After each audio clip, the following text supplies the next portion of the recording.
Boa noite, bem-vindos a mais uma live da Realtar.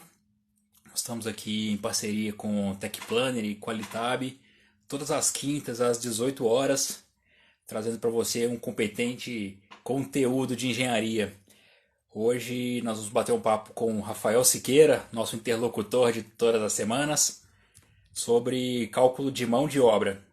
Só um minuto que eu já vou convidar o Rafa.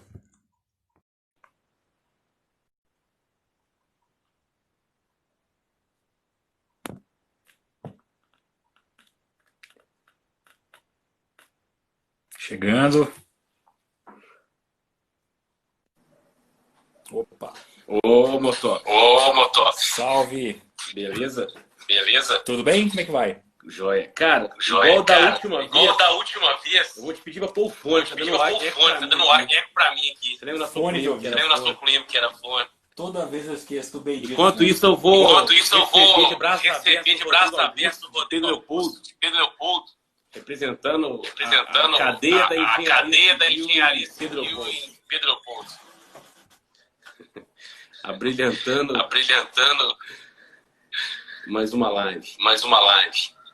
Vai lá, Motoca, pega aí.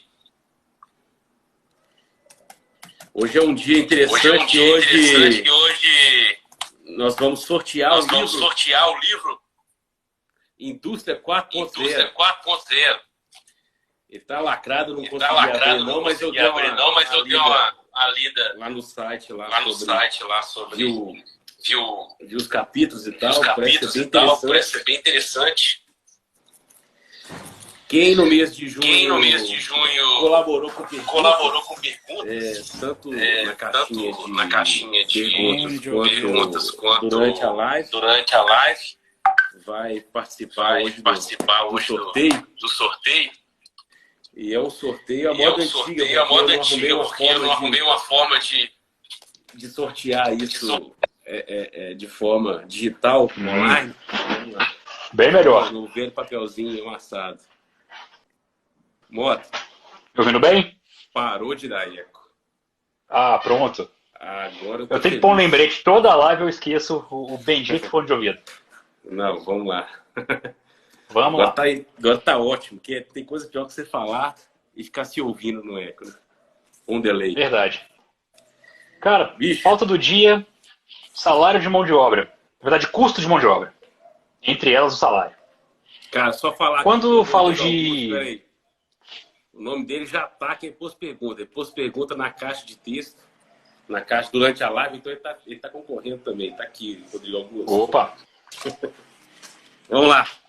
Desculpa. Só abrir o mapinha mental aqui. Vai lá. Mão de obra, né, cara? Mão de obra direto. Mão de obra. Exatamente. Manda aí, cara. Qual que é a ideia? Hoje é uma live palestra, porque isso é um assunto longo e você manja pra caramba do assunto. Você deve falar o quê? De composição, né? De, sei lá, de cálculos e tal. Então, acho que... Cara, eu quero falar hoje de custo de mão de obra. Infelizmente, é um dos assuntos muito mal compreendidos da área de orçamento e muito subestimados também. Uhum. Geralmente é um tema que tem a complexidade muito subestimada na hora do cálculo. E na hora de calcular o custo de mão de obra, o buraco é mais embaixo.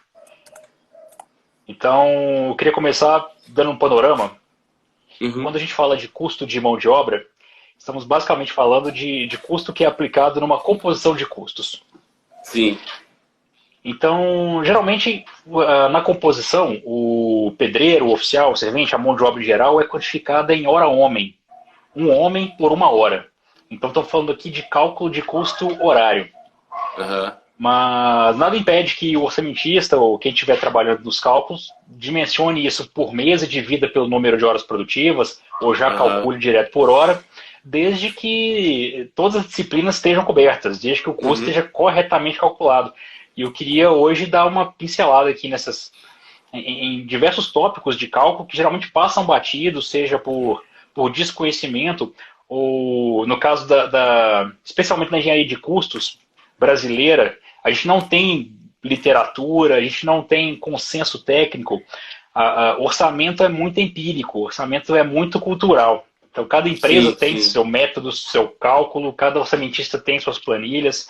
Falta um consenso técnico que vá além disso, que rompa essas barreiras. Então, muitas vezes, as coisas passam batido por desconhecimento mesmo. Sim, entendi. Ou por falta de um manual técnico que explicasse melhor as coisas.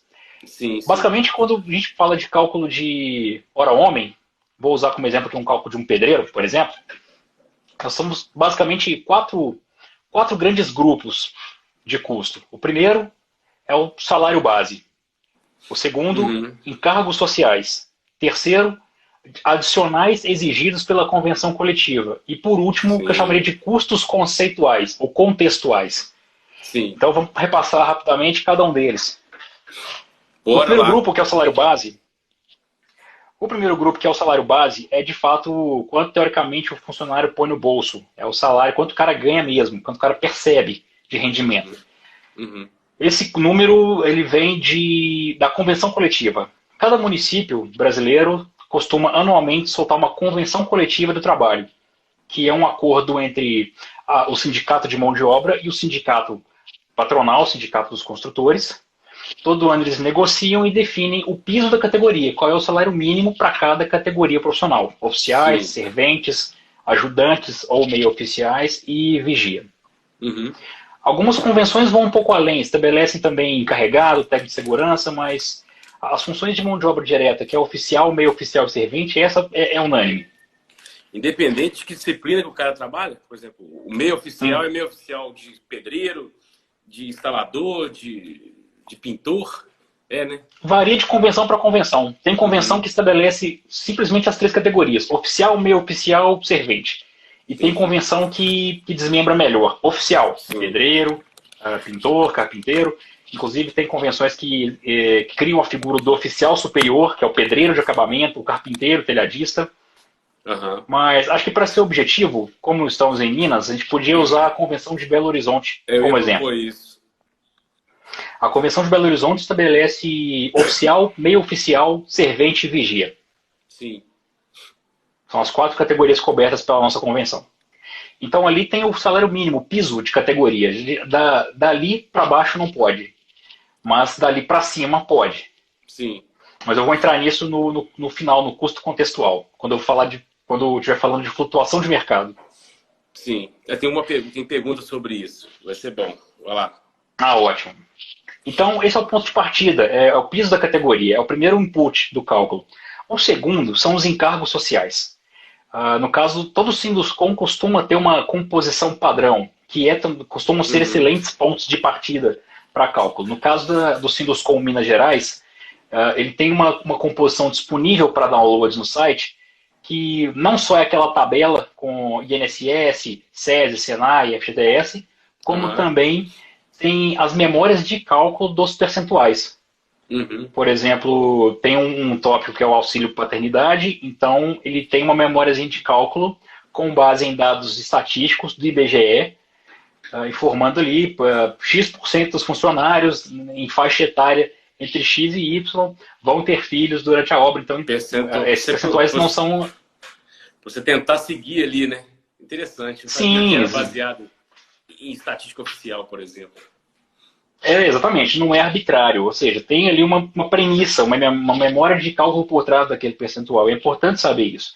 Fazer orçamento nada mais é do que assumir uma sequência infindável de premissas, nada mais é do que imaginar um cenário possível e também imaginar qual vai ser a incidência de licença paternidade no período da obra, faz parte dessas premissas que têm que ser assumidas pelo orçamentista. Legal. Então, a composição básica de encargos sociais, ela contém itens do tipo, deixa eu abrir minha colinha. Porque o salário base é simples, é um número. O encargo social são vários números. Né? Encargo social é um percentual que incide sobre o salário base. Ele fica sempre acima de 100%. Geralmente para mão de obra direta, estamos falando aqui de oficial, servente, no caso da nossa convenção coletiva, é considerado regime horista. Então, para regime horista, é um percentual que fica na média aqui dos nossos orçamentos entre 100% e 125%. Sim. Eu digo que fica entre 100 e 105 porque varia muito com a extensão, o prazo da obra e a rotatividade esperada da mão de obra. Sim. Quando a gente estava vivendo ali o boom da construção 2010, 2009, a mão de obra estava muito escassa e muito pobre. Pobre no sentido de capacidade de produção, realmente mão de obra ruim mesmo disponível. A boa mão de obra estava totalmente absorvida pelo mercado, sobrou o refúgio e a turma estava se virando com esse pessoal. Uhum. Nesse período, o funcionário mal durava o período de experiência de 3 meses. Então, com isso, as despesas demissionais se rateavam por um período muito curto. Então, esse percentual de encargos sociais acabava ficando muito alto. A gente trabalhava com encargos ali da ordem de 180, 160. Sim. Sendo que hoje, com o mercado está bem mais desaquecido, então a boa mão de obra volta a estar disponível, volta a haver uma maior fidelização da mão de obra, então o pedreiro já não entra para ficar 3 meses, o cara já fica meia obra, já fica uma obra inteira, Sim. Dependendo da disciplina que ele executa. Então os custos demissionais, por exemplo, são diluídos num período muito maior, então o percentual geral acaba caindo. Uhum. Legal. Então, basicamente, nos encargos, só para esclarecer, a gente tem 3 grupos. O primeiro grupo, uma série de percentuais do governo, INSS, SESI, SENAI, INCRA, SEBRAE, Salário Educação, FGTS e SECONSE. Uhum. No segundo grupo, uma série de custos vinculados à legislação trabalhista que englobam repouso semanal, feriados, enfermidades, acidente de trabalho, férias, licença paternidade, 1/3 de férias constitucional, aviso pré-indenizado, aviso pré-trabalhado e 13º. No terceiro grupo, rescisão sem justa causa, daí vem a questão do prazo de permanência do funcionário na obra, porque esse custo é um percentual alto, ele pode se diluir num período muito curto, num período maior, o que impacta diretamente no percentual, e reincidência de um grupo sobre o outro. Esse é basicamente o que engloba o encargo social. Essa composição no detalhe está disponível para download no site do Sinduscom, Minas Gerais. Tá. E respectivos Sinduscoms por aí, né? Sim. Só perceba então que estamos falando aqui de 100% a 120%. Então é muito relevante. É importante que o orçamentista se debruce sobre essa composição, entenda como ela, de onde vem esses percentuais e como essa grana sai também. Sim. Já discuti com alguns clientes sobre isso. O cliente, eu pago uma guia de INSS e uma guia de FGTS. Dá aqui 25%, 8% mais 11%. Como é que eu faço? 19%. Poxa, não é só isso nunca. Tem uma série de custos aqui que vão saindo. Mas como é que sai essa grana? E fomos lá para o departamento de contas a pagar deles para esmiuçar as guias para descobrir como é que cada dinheirinho desse sai. E realmente é um exercício interessante. Não, legal. Porque é muito relevante. Voltando. Diga. Não. Pode dar sequência que eu estou dando. Certo. O terceiro grupo, uma vez que a gente já trabalhou com salário base e com encargos sociais, a maioria dos orçamentos erroneamente para por aí. Geralmente pega o salário base da convenção, se aplica aí 100% de encargos sociais e ok, está pronta a mão de obra. Esse é um erro comum.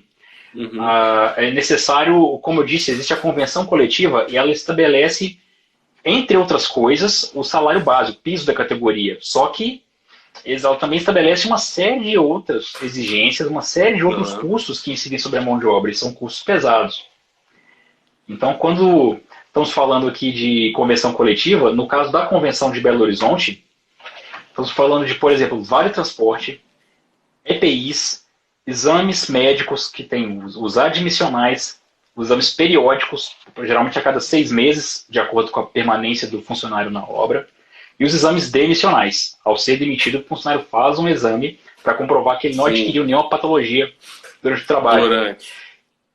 Durante. E ainda no caso dos exames admissionais, eles, dependendo do cargo e da posição do trabalhador na obra, se ele vai trabalhar em altura, se ele vai trabalhar em local confinado, ele pode ter uma carga maior de exames.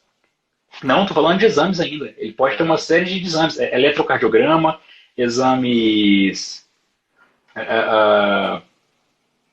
uma série de exames vão verificar se ele não tem, por exemplo, epilepsia, se não me engano, se ele tem vertigem. Uhum. Então, dependendo do local onde ele trabalha, ele pode incorrer numa bateria de exames muito complexas. Então, é caro. Estamos falando aí de uma admissão que vai custar por volta de 500 a 600 reais para um funcionário. Isso tem que ser imputado. Então, estamos falando de uma bateria de exames admissionais que, por exemplo, custam 500 reais. Uhum. E aí vem a importância do prazo. Se esse cara fica 3 meses na obra, se dilui 500 por 3 meses. Se esse cara fica 1 ano na obra, já se dilui 500 por 12. Então, e tem os períodos, a permanência, a expectativa de rotatividade, a expectativa de permanência do funcionário na obra é um fator importante no cálculo de mão de obra. Sim. Depois vamos ver, tem a pergunta sobre isso também, que é sobre tempo de obra. Mas enfim, toca. Certo. Depois, terceiro, seguro de vida coletivo. É uma exigência. Geralmente as convenções estabelecem o prêmio do seguro. Então é necessário ligar, cotar num banco, quanto fica. Os bancos vão querer saber qual é o prêmio exigido pela convenção, no caso da indenização, e vão querer saber qual é o efetivo da sua obra. É pago uma taxa por mês, da ordem aí de 12 a 20 reais por mês, por funcionário. Pois contribuição sindical, geralmente varia de cidade para cidade, de acordo com os sindicatos. O de Belo Horizonte, se não me engano, exige 1 dia de trabalho por ano de cada funcionário. Isso é pago pela empresa. Entendi. Depois, plano de saúde. Não é uma exigência de convenção, mas é uma prática de mercado. Alguns construtores pagam planos de saúde para os seus funcionários. Ou um corporativo na convenção, coparticipativo, alguma coisa assim. Não, a convenção não. A de Minas Gerais não exige. Não, eu lembro do orçamento que tinha plano de saúde. Mas não é Sim, Minas, a gente em Minas, alguns clientes consideram, mesmo além da convenção. Tá. Mesmo não sendo uma exigência da convenção, alguns clientes consideram comprar pela empresa. Era além da convenção. Além da convenção. Depois, sistema de alimentação, cesta básica ou fornecimento de refeição, café da manhã e lanches. Isso varia muito de lugar para lugar. No caso de Minas Gerais, se fornece cesta básica ou refeição no canteiro de obras. Uhum. Se fornece obrigatoriamente café da manhã e lanche para quem ficar fazendo hora extra. No caso de São Paulo, o lanche é obrigatório, mesmo sem hora extra. Então o funcionário toma café e lancha antes de ir embora. Uhum. E tem lugares que exigem alimentação e cesta básica. Então é importante ler a convenção porque isso é muito relevante. Sim. Digo, não só pelo custo direto do custo da refeição, custo de marmitex, mas no dimensionamento do canteiro, o refeitório onde só se esquenta marmita e o cara senta para comer uma coisa. O refeitório que tem que ser self-service é bem maior. Então, não só é maior, como ele precisa ter uma cozinha, precisa ter depósito. Então essa questão de servir comida na obra é uma questão regional e não de tamanho de obra, né? Regional. Tá. Tem uma obra que eu não consigo ter essa infraestrutura de servir, como é que eu faço? Ou a legislação não está nem aí para isso? Não, imagina uma obra que seja pequena e que eu não consiga ter uma infraestrutura de servir alimentação. Né? Como é que eu faço? Certo. A legislação está nem aí para essa questão? Não, você tem que atender. Vai ter uma fiscalização, você tem que dar um jeito. Exato. Da mesma forma que existem áreas mínimas de banheiro, áreas mínimas de refeitório, e você tem que se virar para atender aquilo dentro do seu espaço físico, você precisa também se virar para cumprir as normas no quesito a estrutura necessária física para serviço de alimentação. Entendi, cara. Não tem Te vira. Tem não. Legal. Então, a gente parou na alimentação, cesta básica, isso. Então, café da manhã ou lanche. E é importante também, é curioso que as convenções estabelecem a composição do café da manhã. Isso é muito engraçado. A mais comum é pão com manteiga e café com leite. A de Salvador, por exemplo, é pão com queijo, presunto, uma fruta da época e uma bebida que pode ser suco ou água de coco ou isotônico. E um acarajé. Não, quase. E uma rede, o cara deitar depois e comer isso tudo. É fantástico. A composição do café da manhã é ótima. Então, a convenção é um documento muito rico, ela é um documento rico e complexo, então ela precisa ser lida com atenção, precisa ser lida com muito cuidado. Deixa eu pegar o outro fone, que esse aqui já avisou que a bateria vai acabar. Tá, vambora. Vambora. Isso é porque o Lucas avisa com uma semana de antecedência, né? Aí não dá tempo de carregar o fone. É porque com uma semana, se fosse com 10 minutos, ele dava certo.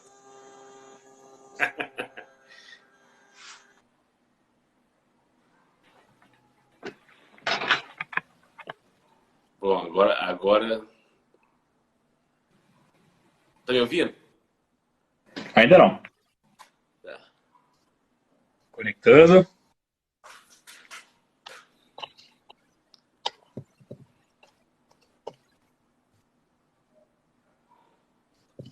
Oi? Tô ouvindo. Ah, tá te ouvindo? Ótimo. Pronto.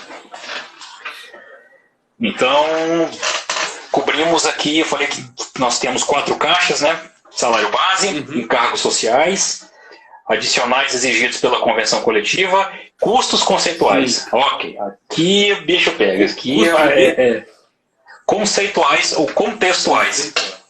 Ah, tá. Isso aqui requer que quem está analisando uma obra, quem está fazendo um orçamento, precisa entender o contexto, precisa entender o universo onde aquela obra está inserida. É um erro muito comum fazer orçamento como se fosse uma tabuada simples. Quantifica um monte de serviço, bota um monte de preço que está ali numa composição pronta no segundo banco de dados, multiplica o que der deu. Está feito o custo da obra. Sim. Cara, uma obra é um processo produtivo, complexo, imprevisível. Então, como eu disse, prever as premissas, assumir as premissas, tentar imaginar, é um exercício de futurologia. Faz parte do trabalho, da responsabilidade do orçamentista, é imaginar o cenário. Tem coisa que não tem jeito, ainda mais, como eu disse no começo, o orçamento não tem literatura, não tem bons manuais técnicos, então o orçamentista precisa se esmerar em imaginar o que vai acontecer, em prever situações, prever contextos, visualizar. Quando eu falo de custo contextual ou conceitual, estou dizendo, por exemplo, falamos aqui de servir refeição. Exemplo clássico, obra dentro de mineradora. Não dá para levar marmita. O cara não consegue entrar com uma marmita dentro da Vale do Rio Doce, por exemplo. Então, tem que se criar lá dentro um refeitório, tem que se arrumar um fornecedor credenciado pela Vale do Rio Doce, que o cara esteja habilitado a entrar lá dentro, servir refeição lá dentro. Não necessariamente esse vai ser o cara mais barato, não necessariamente esse vai ser o cara que vai cobrar R$12,50 por marmitex. Mas o cara que consegue se credenciar para servir lá dentro, atender as exigências de acomodação, carro, já é um capital imenso, a refeição desse cara já vai custar 20. Já furou o orçamento por aí. Então, por exemplo, treinamento de segurança. A gente estava falando aqui de prazo de obra, ou seja, a expectativa da permanência do funcionário na obra. Um custo muito relevante dentro de qualquer planta industrial é o treinamento de segurança para a entrada do funcionário. Geralmente o funcionário ele fica uma semana fazendo diversos treinamentos, ponto de fuga, o que acontece se tiver um vazamento, o que acontece se tiver se uma barragem cai, como é que procede se tocar uma sirene, se tocar 2 vezes significa o quê? O cara fica uma semana treinando lá dentro. Então é uma semana que o cara está contratado, recebendo e não está produzindo. Então se o cara fica 3 meses, é uma semana em 3 meses. Ou seja, uma semana em 12 avos de perda para treinamento. Algumas obras de parada, por exemplo, que duram, sei lá, 3 semanas, você vai ficar uma. Ou seja, uma semana. Vai ficar uma treinando. Interessante. Não, e além de uma semana, costuma toda semaninha ter um bom dia segurança. Toda segunda-feira cedo. Então o cara perde ali diálogo de... uma hora e meia ali no canteiro para bater um papo rápido sobre segurança do trabalho. Então é importante conhecer essas coisas, é importante ler. Geralmente isso vem em edital, o orçamentista tem que comer a documentação. No caso de uma obra de mineração, os manuais, o edital, os métodos de segurança costumam dispor muito bem sobre isso. É um erro, às vezes, não ler essa documentação, se ater aos projetos e às planilhas. Então, como disse, é conhecer o contexto, onde é que está sendo feita a obra, qual é o ambiente ali que está acontecendo. Uhum. Então, isso impacta muito. Falamos aqui de refeição, falamos de treinamento, falamos de alojamento, no caso. Uma vez nós orçamos uma restauração de uma casa de fazenda. Então, a fazenda ficava entre duas cidades, mais ou menos a 60 quilômetros no meio do caminho. Então, não dá para trazer gente da cidade todo dia, não dá para alojar em hotel, quer dizer, teve que se construir um alojamento lá na fazenda para ir a turma ir todo dia. Então, ou seja, tem um custo de alojar. O cara, quando está alojado, toma café, almoça, lancha, janta e ainda come uma besteirinha à noite de dormir. Para que você não tenha um motim no canteiro, você precisa, no mínimo, deixar o funcionário bem alimentado. Ainda tem que ter um churrasco no sábado. Tem que ter um churrasco, tem que ter área de lazer, tem que investir na estrutura, tem que ir no campeonato de truco. Esse alojamento não fica por si só, tem que ter uma faxineira que vai se diluir no custo do alojamento, que se vai diluir no custo horário da turma. Eu trabalhei numa obra em Macaé que tinha um alojamento no canteiro, a obra era meio rural também. Sim. E é uma coisa de tipo 300 homens no alojamento. Era um negócio que manter a moral da tropa, né, e o ânimo sob controle era bem tranquilo. Era bem difícil, na verdade. Bem complicado. Então, eu lembro que uma vez... Tinha músico no sábado tocando, tinha churrasco, tinha campeonato, tinha culto, tinha um monte de coisa. Eu lembro que uma vez, deve ter no YouTube, tem um Globo Repórter sobre a obra da hidrelétrica de Giral. Era um canteiro de obras com mais de 3.000 homens. Tinha prostíbulo no canteiro. Nossa Senhora, na cidade. Aí o Sérgio Chapelin estava entrevistando uma garota de programa que entrou para trabalhar no prostíbulo, fez o curso profissionalizante e virado pedreira. É mesmo? É bom. Fantástico. Então, olha o tipo de coisa que... Onde é que você prevê no orçamento isso? Verba para fomento cultural do canteiro no fim de semana. Porque nem sempre. Tem canteiro que dá para mandar a turma embora no sábado, mas tem canteiro que não dá. O cara vai embora uma vez por mês. Já orcei obras. O pessoal era todo do Nordeste. Tinha raros funcionários locais. Já orcei obra no sertão de Carajás que não tinha nada, era mato, não tinha água, não tinha energia. Obra movida a geradora, obra movida a caminhão-pipa, obra movida a água mineral de galão, porque não tinha água potável. Então, operação de guerra. Não, entendo. Teve que abrir estrada para chegar onde a usina seria implantada. Então a primeira obra era abrir o acesso. Entendi. Então na mão de obra direta tem muita coisa para olhar realmente. Tem muita coisa para olhar. Você chamou de custos o quê? Custos... Contextuais. Excelente nome. O nome já diz muita coisa. Pois é. Olha só, adicional de insalubridade, periculosidade. Já orcei obra dentro da Regap, na refinaria Gabriel Passos, Petrobras ali em Betim. Então tinha turma que trabalhava no campo normal, que era fazer um pipe rack, ou seja, uma série de pórticos para acomodar uma tubulação extensa que cruzava a refinaria. Então tinha turma que trabalhava na frente comum, não tinha risco nenhum, o cara estava ali empilhando pré-moldado, montando as estantes. E tinha gente que às vezes, quando chegava a um certo ponto do pipe rack, chegava perto daqueles reservatórios de gás.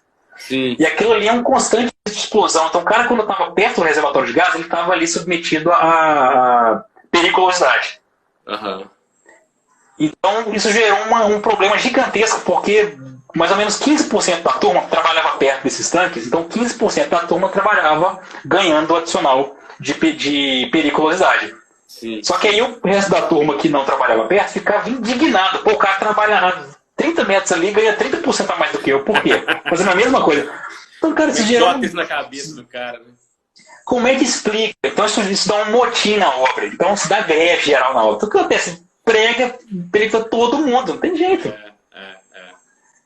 tiveram que pregar periculosidade no salário de todo mundo, não tem jeito. Não tinha como explicar isso. Então, não dá. É o tipo de coisa que é análise de contexto mesmo, foge da engenharia, sai totalmente do contexto da análise técnica.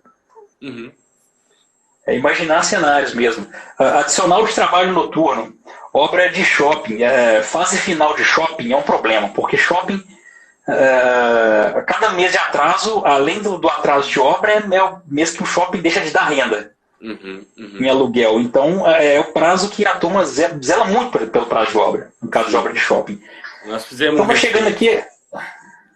Pois é, então vai chegando aquele bimestre de entrega de obra, vira salve-se quem puder, Deus nos acuda. Então é obra 24 horas por dia, 3 turnos de obra. Então quer dizer, o cara que está trabalhando de 8 às 18, salário normal. Depois já entra a turma de 19 São 3 turnos de 8 horas, não estou lembrando de fazer escalinha. Mas tem um cara que tem um primeiro turno e um cara que tem um terceiro turno. Ou seja, adicional noturno em todo mundo. Tem que... É caro, é difícil.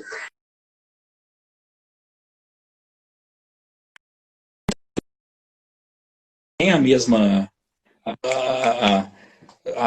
habilidade que um cara trabalhando de dia. Então, por mais que o cara seja hábil, à noite se produz menos, à noite é difícil chegar material, à noite é difícil enxergar. Gera um custo absurdo, aí já não é custo de mão de obra, é custo de infra de canteiro, mas iluminar uma obra à noite, dependendo da obra, é uma fortuna. Acidente à noite deve incidir mais, né? Deve acontecer mais. Exato. Só um minuto que meu telefone tocou, meu fone de ouvido deu pau. Não, tá. Eu tô te ouvindo. Tá me ouvindo? Tô. Eu que não tô te ouvindo. Tá, você não deve estar pelo fone. Tá de novo. Tá. Vocês aí tocando sem o fone por enquanto? Pois é. Tentei. Tá me ouvindo? Tô. Pronto, deu certo. Bom. Então, paramos aqui falando de adicional noturno. Outra, hora extra. Hora extra é uma coisa que precisa polêmica, precisa ser previsto, não dá para ser só pago. A turma, tem jeitos de estimar hora extra, não é algo impossível. Por exemplo, no caso da Realtar, a gente estima, mesmo que a obra esteja com um prazo tranquilo, dilatado, vai acontecer hora extra no período da estrutura, no dia da concretagem, e no trimestre de entrega de obra. Isso pode prever que a hora extra... Hora extra é a maior fonte de desvio assim, no controle econômico, de estouro né? no mão de obra, é o item que mais estoura. Né? Olha, não é difícil uma mão de obra estourar 12% com hora extra. Não, 12, 13%. Porque erro de dimensionamento é o erro de dimensionamento de hora extra. Então é necessário, primeiro, planejamento, para saber se o prazo da obra está confortável, está apertado. Você já vai ter que, desde o início da obra, já trabalhar 2 horas a mais por dia, trabalhar sábado o dia todo. Ou não, está dilatado. Então não vai precisar de hora extra. Vai precisar de hora extra, sim. No dia da concretagem vai ter hora extra. Porque se a gente pede concreto 7 horas da manhã, ele vai chegar meio-dia e a turma vai ficar até acabar de cair o concreto. Porque a concretagem entra 8, 9 horas da noite. Coisa mais fácil quando a gente estava na faculdade, chegava os colegas no segundo horário com o pé de barro lá. Opa, hoje teve concretagem. Hoje teve barro na obra. Perdi a prova por causa de concretagem. Perdi a prova por concretagem, porque não dá para sair. Então não tem jeito. Então hora extra é perigoso. É uma mensuração difícil para começar, mas depois o cara pega o jeito, vê 2, 3 obras ali da empresa onde está trabalhando e já começa a entender como é que funciona o espírito da mão de obra, da hora extra ali. Sim. Outro tópico de contexto, flutuação de mercado. Nós falamos no primeiro tópico de salário base da categoria. Então a convenção estabelece qual é o pagamento mínimo. Um exemplo que nós vivemos, um exemplo crítico que nós vivemos ali em 2009, 2010, na época não se conseguia contratar pelo mínimo da categoria. Geralmente se pagava, em alguns lugares chegou a pagar o dobro. Então a gente chegou a considerar 100% de flutuação de mercado sobre o salário base. Então era muito, muito relevante. Não, você tá doido. Pois é. E em São Paulo hoje, dificilmente alguém contrata pela convenção. Geralmente se paga de 5% a 15% acima.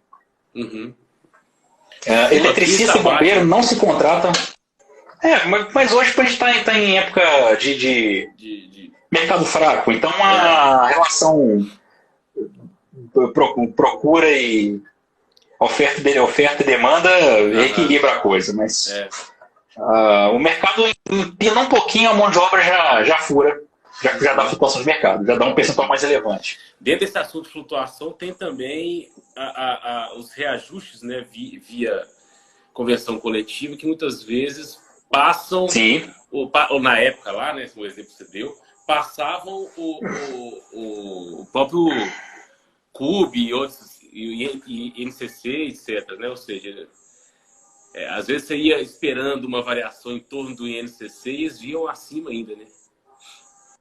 A vantagem é que hoje os contratos de construção no Brasil, pelo menos a grande maioria deles, o Brasil hoje, em termos de obra predial, é movido a contrato de administração a preço máximo garantido.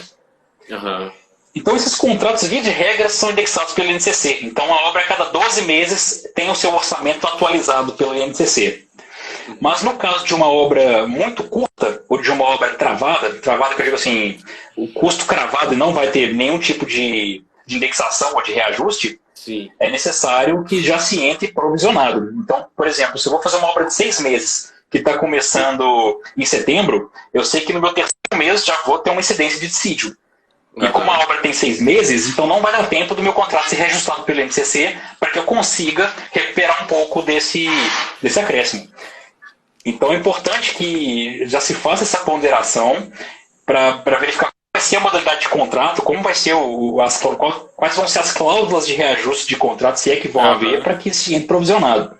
E você tocou num ponto muito importante, essa provisão tem que ser bem avaliada, porque existe a expectativa da correção pelo dissídio, mas existe a expectativa da correção real.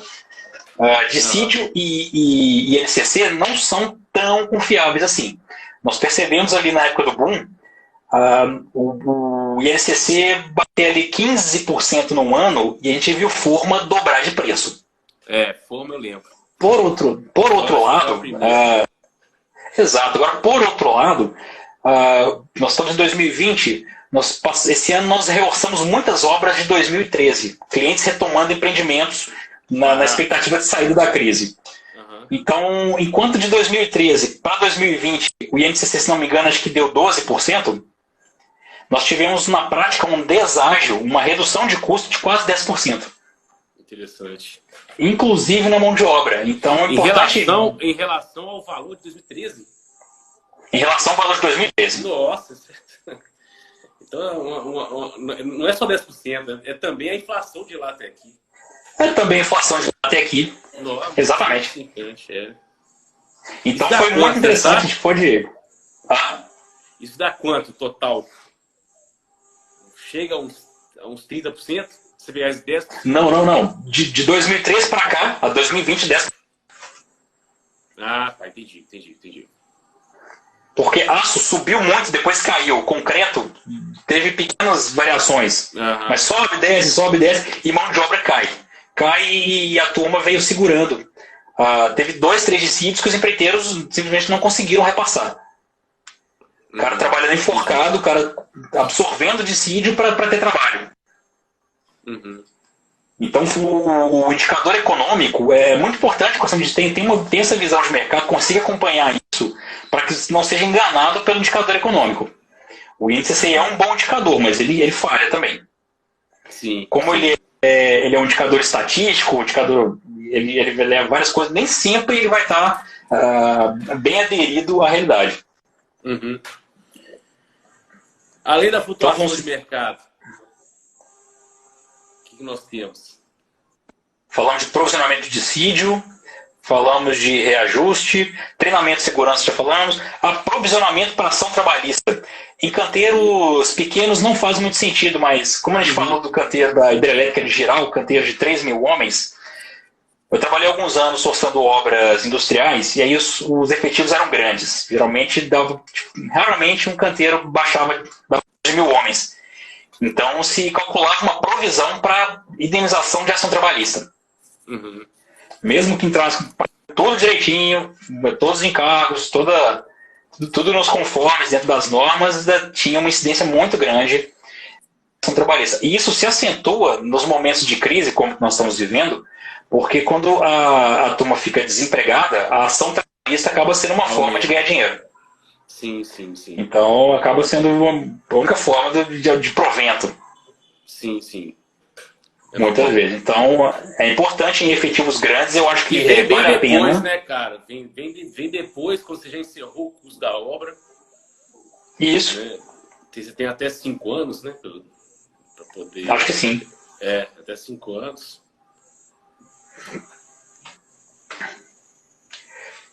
Então, cara, eu acho que essa é a visão geral do cálculo de mão de obra. Na verdade, vai muito além da tabuada, vai muito além de uma análise fria. Então, o profissional que se dispõe a fazer esse cálculo precisa ter uma visão muito antenada com o que está acontecendo, precisa ter uma visão muito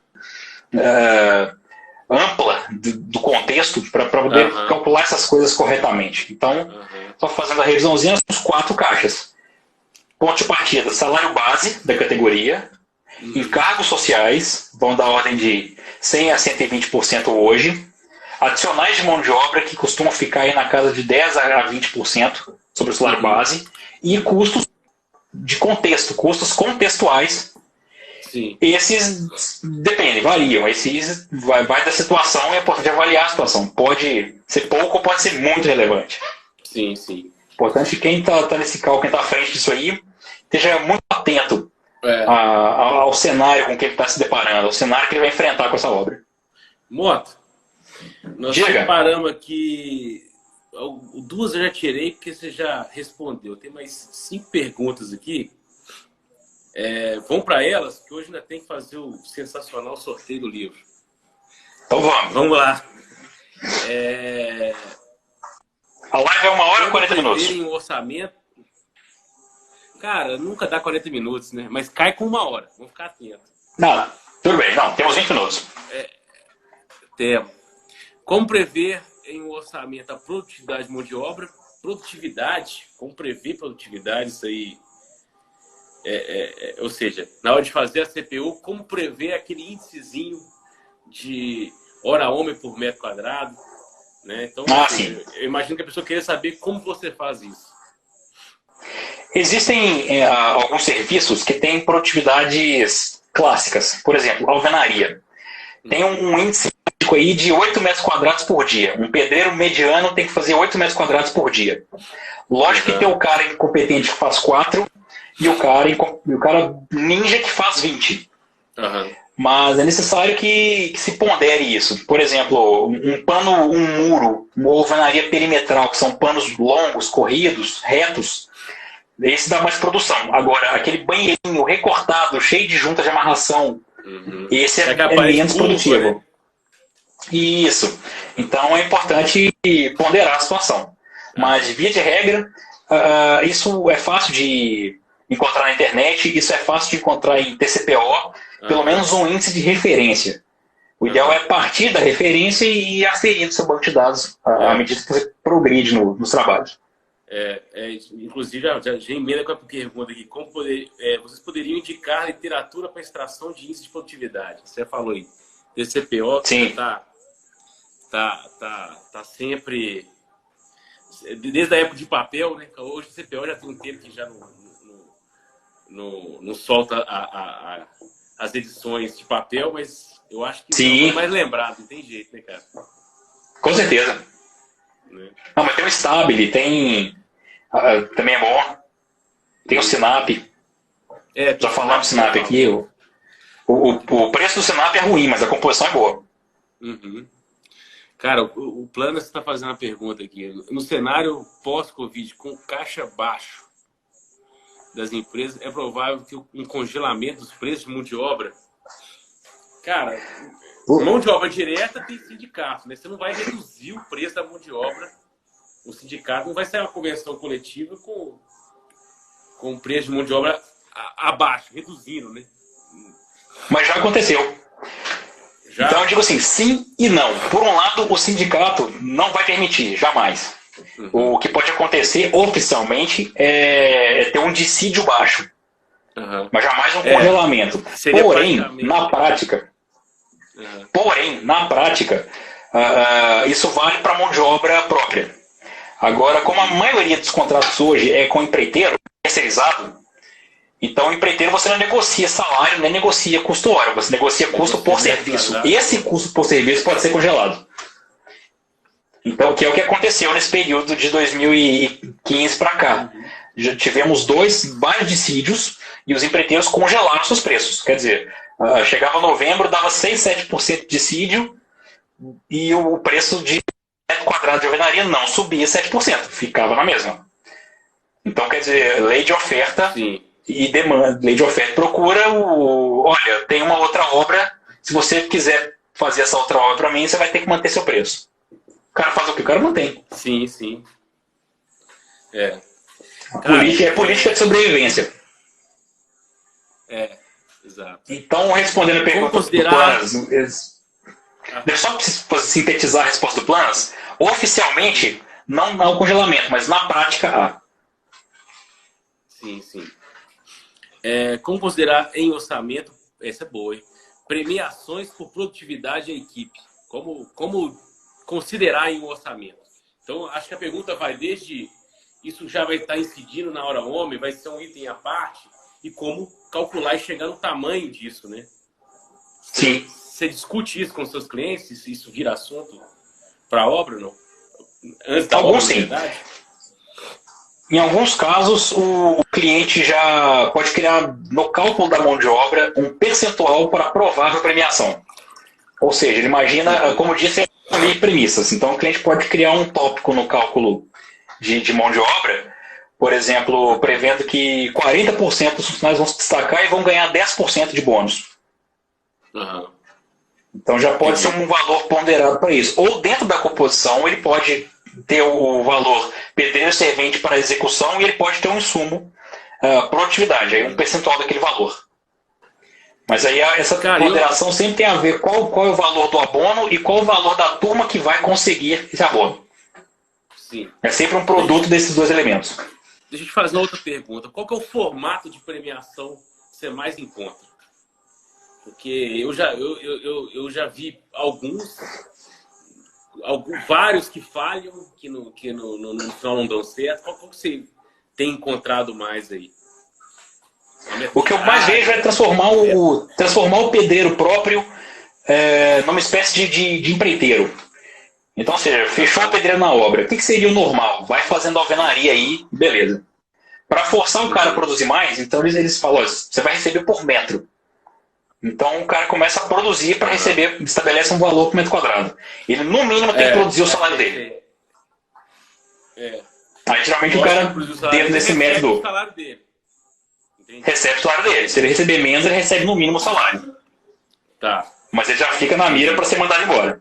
O ideal é que o cara sempre consiga produzir mais do que o salário dele para ter um bônus. Ok. Quando a obra é longa, como acertar os dissídios que haverão? Ou seja, sei lá, uma obra de 3 anos. Como é que você vai... Né, são dissídios anuais, como é que você vai conseguir acertar um dissídio que vai ter daqui a 2 anos?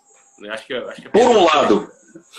Sim, então, por um lado é histórico, por outro é expectativa, sentir o cheiro da coisa. Então, por exemplo, a minha visão em 2013 era pessimista, então dissídios baixos. A minha visão daqui para os próximos 3 anos não é dissídio alto, mas também não é tão baixo quanto no período, na segunda metade da década. Então, acho que a gente vai ver uma reescalada de mercado. Então, se não me engano, o último foi 4%? Não sei. Novembro 19? Aqui, né? Eu não lembro. Acho que foi 4, então quer dizer. 3 alguma coisa. Menos de 4%, mas eu já imaginaria uma escaladinha. 4,5%, 5%, talvez. Entendi. Para um obrinho de 3 anos. Legal. Um obrinho de 3 anos. Aí falou que tem a parte aqui de literatura e tem uma última aqui que é o seguinte. Essa aqui é a mais cabal. Mão de obra direta ou empreiteiro? Quais os parâmetros eu devo adotar para decidir? Então, assim, o que eu tenho que considerar para decidir mão de obra direta ou empreiteiro? Quando a gente está falando de exemplo da alvenaria, um empreiteiro cobra em torno de R$25 por metro quadrado de alvenaria. Uhum. Dentro da minha composição, para que eu alcance R$25 de mão de obra, o meu pedreiro está com uma produtividade de 10 metros quadrados por dia. Uhum. Então, quando fazer um, quando fizer outro? Uhum. Por um lado, adotar o empreiteiro me dá segurança no número. Ou seja, aquele valor de R$25 está cravado. É aquilo que eu vou pagar. Por outro lado, trabalhar com mão de obra própria me dá a oportunidade de buscar uma maior para diminuir o custo. Uhum. Uhum. Então, pulo do gato qual é o grau de controle que o engenheiro tem sobre a produtividade da sua turma e qual é a possibilidade que ele tem de melhorar a produtividade da sua turma. E qual o controle que ele tem sobre o todo, assim, até para uma questão de risco, né? Porque quando você está com a mão de obra própria, seu risco é maior. Você está quando você está com o terceiro, a boa parte do risco está na mão do empreiteiro, né? Cara, depende. Os dois lados têm prós e contras. Por um lado, o empreiteiro te garante o preço, mas por outro lado, o empreiteiro quebra no meio do processo. Uhum. Às vezes tem empresas que às vezes tem não só deixa na mão, às vezes tem construtoras que praticam aquela contratação predatória. Então pisa no pescoço do cara, aperta o cara no preço até. Então o cara não aguenta, o cara quebra no meio.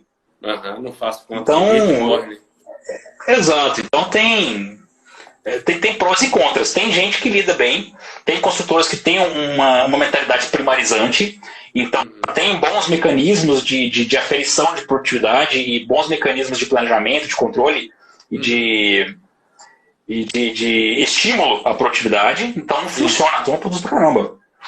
Já vi cliente de São Paulo fechando prédio com dupla de bloqueio, com o cara é ninja.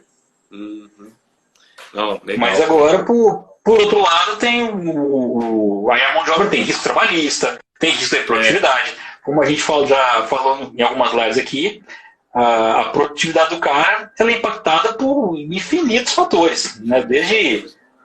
Desde os humores causados pela pandemia até a qualidade da relação familiar dele. Então, sim. Depende de milhão de possibilidades. Sim. É difícil. Motoca, nós estamos chegando no final, cara. Você tem mais alguma consideração? Ou já posso ir para o sensacional sorteio? Já pode ir para o sensacionalíssimo sorteio. Então vamos lá, pessoal. Bom, então só lembrando, quem participou das lives nossas aí, Tech Planner, Realtar e Qualitab no mês de junho, e colaborar com perguntas todas, tanto aqui nos comentários durante a live, quanto naquelas caixinhas de perguntas, concorreu a esse livro aqui, que é sobre Indústria 4.0. Nós vamos repetir essa ação mais vezes com outros livros, né? E eu separei aqui os nomes, né? Os perfis que fizeram perguntas. É óbvio, tirando os robôs, né? Que tem muitos, que põem lá as bobagens, né? E vou fazer a moda antiga aqui, ó. O sorteiozinho, a moda antiga aqui. E o Mota vai fazer o papel de rufar os tambores. Vai lá, Mota. Rufa os tambores aí. Vamos lá. Quem foi aqui? Porra, eu amassei demais isso aqui.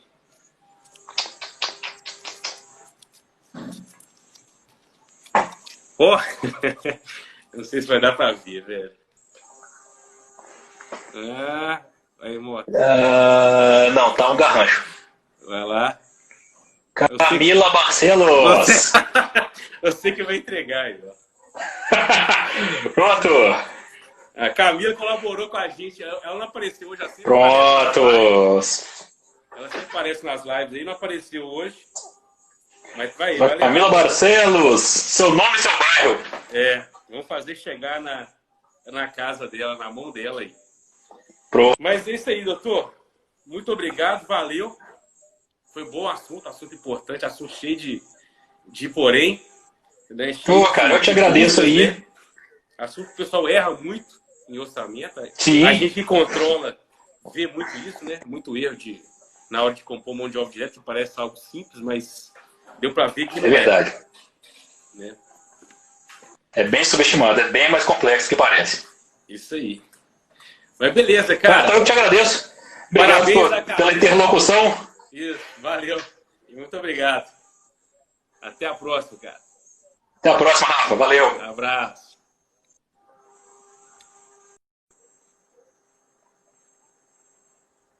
Gente, então é isso. Obrigado quem acompanhou até aqui. Só relembrando aí, a dona Camila Barcelos ganhou o livro.